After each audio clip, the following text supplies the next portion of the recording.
En numéro 1, le point ophryon, du grec signifiant sourcil, c'est le point central à la portion inférieure de l'écaille de l'os frontal, au-dessus de la ligne des sourcils.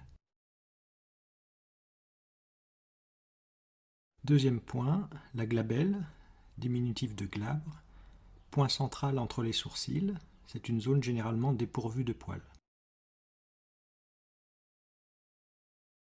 Troisième point antérieur, le point nasion, c'est le point central situé à la racine du nez, au croisement de la suture frontonasale entre l'os frontal et les deux os nasaux, et de la suture internasale entre les deux os nasaux.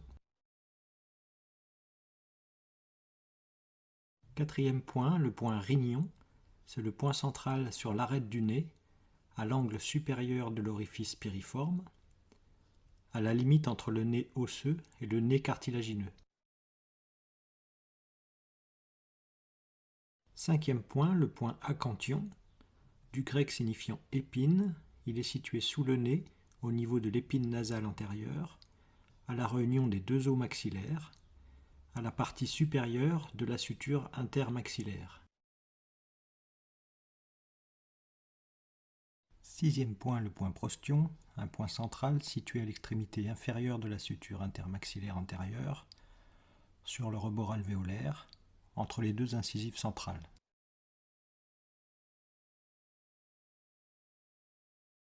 Septième point, le point gnathion, du grec signifiant mâchoire, c'est un point central situé à la pointe du menton.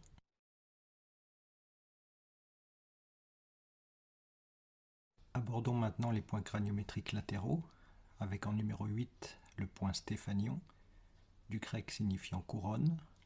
C'est un point situé sur la suture coronale, au croisement avec la ligne temporale de l'os pariétal. C'est un point de changement de biseau au niveau de la suture coronale. Neuvième point, le point ptérion, du grec signifiant aile. C'est un point situé au sommet de la grande aile de l'os sphénoïde, sur la suture sphénopariétale, entre l'os sphénoïde et l'os pariétal. Point numéro 10, le point dacryon, du grec signifiant larme. C'est un point situé à l'aplomb du canal lacrymal, entre les os frontal, lacrymal et maxillaire. Onzième point, le point zygion, c'est le point le plus latéral, situé sur l'arcade zygomatique, en avant de la suture temporo-zygomatique, entre l'os temporal et l'os zygoma.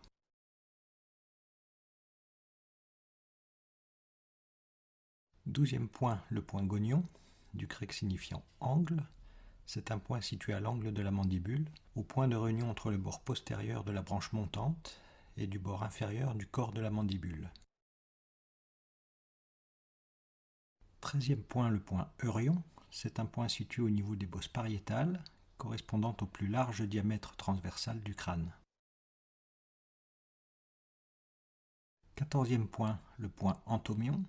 C'est un point situé au niveau de l'incisure pariétale sur l'os pariétal, entre deux sutures, la suture pariéto-squameuse entre l'os pariétal et l'écaille de l'os temporal, et la suture pariéto-mastoïdienne entre l'os pariétal et la portion mastoïdienne de l'os temporal.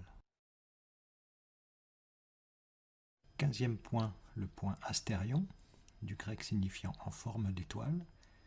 C'est un point situé entre trois os crâniens, l'os pariétal, l'os occipital et l'os temporal. Il est situé au croisement de trois sutures crâniennes, la suture occipito-mastoïdienne, la suture pariéto-mastoïdienne et la suture lambdoïde entre l'os occipital et l'os pariétal.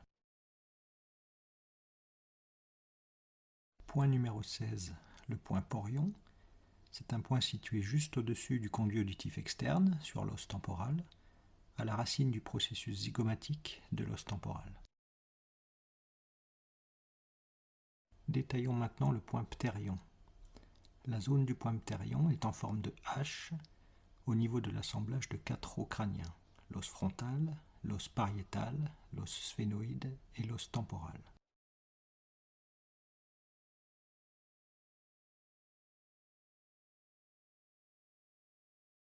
La forme de la lettre H est formée par l'ensemble des différentes sutures entre les quatre os crâniens frontal, pariétal, temporal et sphénoïde. Le point ptérion se situe sur la branche horizontale du H, au niveau de la suture sphénopariétale, entre l'os sphénoïde et l'os pariétal.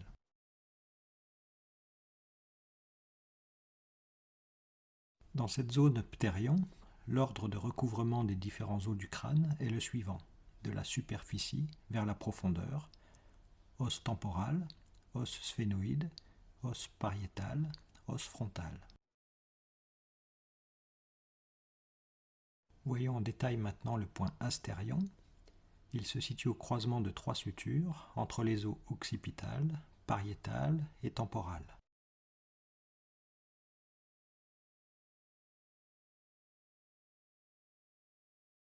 La suture située en bas du point astérion est la suture occipito-mastoïdienne, entre la portion mastoïde de l'os temporal et l'os occipital.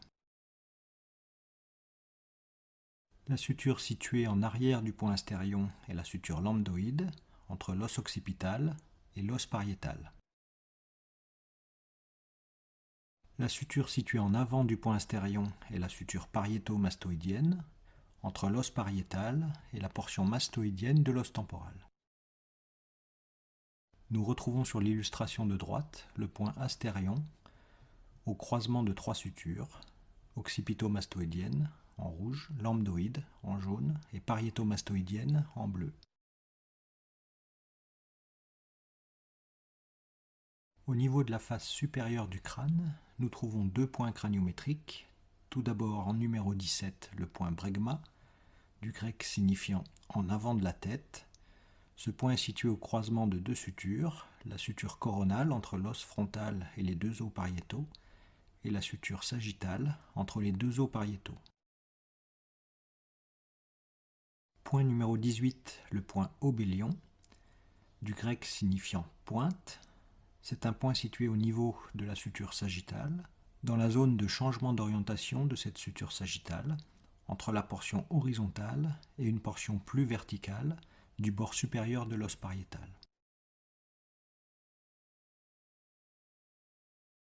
Voyons maintenant les points postérieurs, avec tout d'abord numéro 19, le point lambda, un point situé au croisement de deux sutures, la suture sagittale entre les deux os pariétaux et la suture lambdoïde entre l'os occipital et les deux pariétaux. En dessous du point lambda, nous trouvons le point opistocranion, numéro 20, du grec signifiant placé en arrière du crâne. C'est un point situé sur l'écaille occipitale, au niveau le plus proéminent de cette écaille.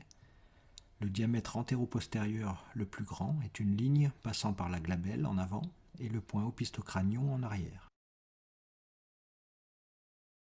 En dessous du point opistocranion, nous trouvons le point ignon, numéro 21. C'est un point situé au croisement de la ligne courbe occipitale supérieure avec la ligne médiane. Il est situé au niveau de la protubérance occipitale externe.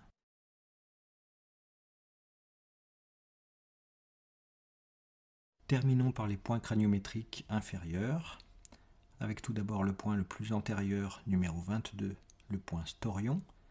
C'est un point situé au croisement des sutures palatine médiane et palatine transverse, au niveau du palais osseux, entre les maxillaires en avant et les palatins en arrière.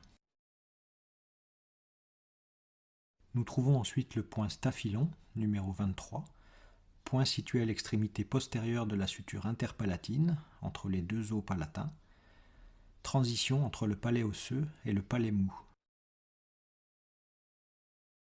Point numéro 24, le point hormion, c'est le point le plus postérieur au niveau de la jonction entre l'os vomaire et la face inférieure du corps du sphénoïde. L'avant-dernier point sur cette face inférieure du crâne est le point basion, numéro 25. C'est un point situé au milieu du bord antérieur du foramen magnum. Enfin, en numéro 26, nous trouvons le point opistion, qui est l'opposé du point basion. Il se situe au niveau du bord postérieur du foramen.